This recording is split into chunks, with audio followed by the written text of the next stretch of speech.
Good morning, good morning. Hello, hello. Gisa-gisa tayo ng corned beef. Ang corned beef, ang ating sahog sa ating sayote. Kaunti lang ang aking nilagay na mantika. Kasi may mantika na ang corned beef. Ingat-ingat tayo sa mantika, lalo pag tiguang na. Dahil ang cholesterol ay ingatan. At alam nyo ba, ang kamatis ngayon, ginto. Isang kamatis, 10 piso. Oh, diba? Ang ating sayote ay ating ilalagay na dyan. Yan yung kamatis. Ang kamatis na ginto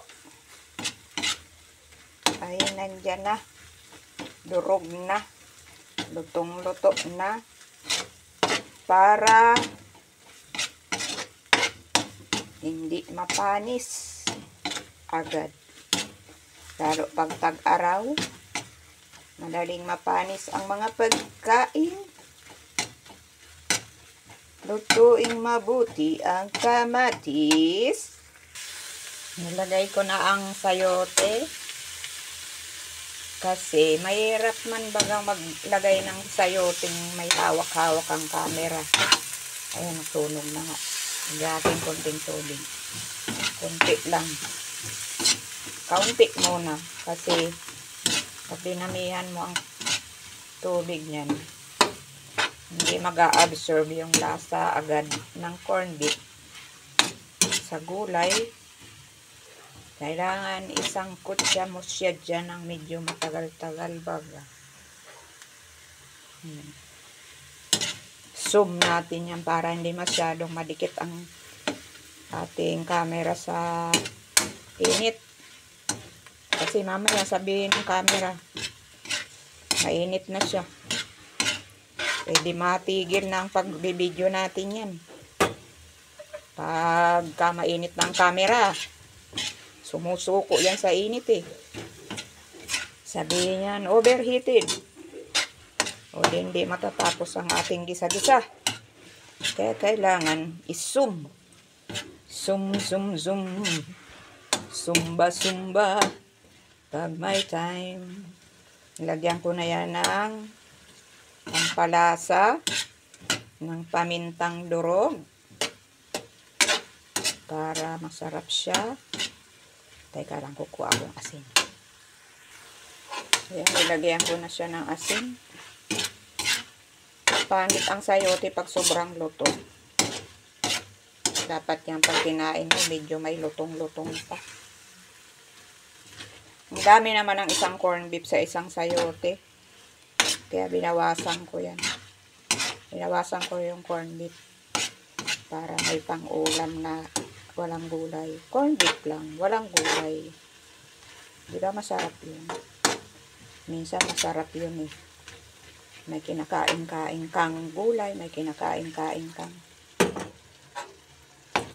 sayoteng walang sabaw. Ulam pala, hindi kain. Ulam. Ulam, ulam. Ayan. Parang bagoong, no? Para siyang bagoong. Ganyan lang. Simpleng ulam, bawang, sibuyas. Pagka tipid-tipid, huwag na maglagay ng kamatis kasi ang mahal. So, isang kalahating corned beef. Yung kalahati, pwede mo pa yun torta para mamayang gabi.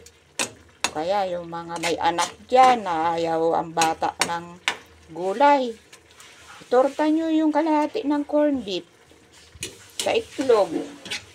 O, di may ulam na kayong matanda, may ulam ang bata. Kasi, kaya ko alam yan, ako nung bata, hindi ako mahilig sa gulay. Pero hindi ako nakatikim corned beef nung ako'y bata. Hindi nung kami bumibili ng corned beef. Mahal baga ang mga dilata. Mas mura pa nga ang isda sa probinsya kaysa sa sardinas.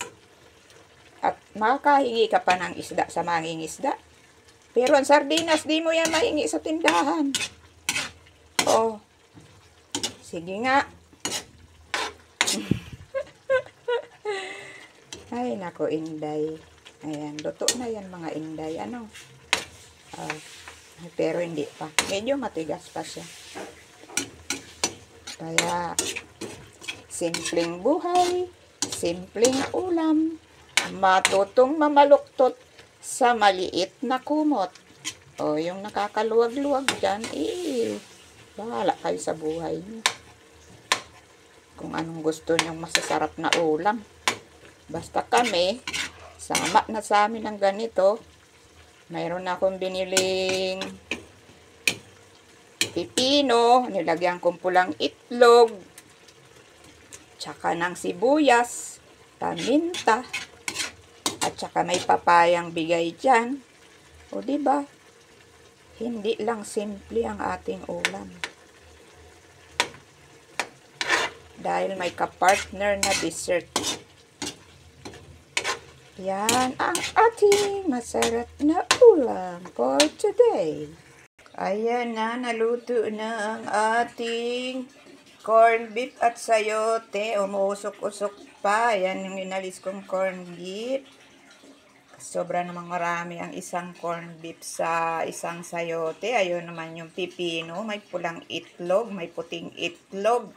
Kompleto sa itlog. At yan ang kanin. O, diba? Simpleng buhay, simpleng pagkain. Ang mahalaga ay importante.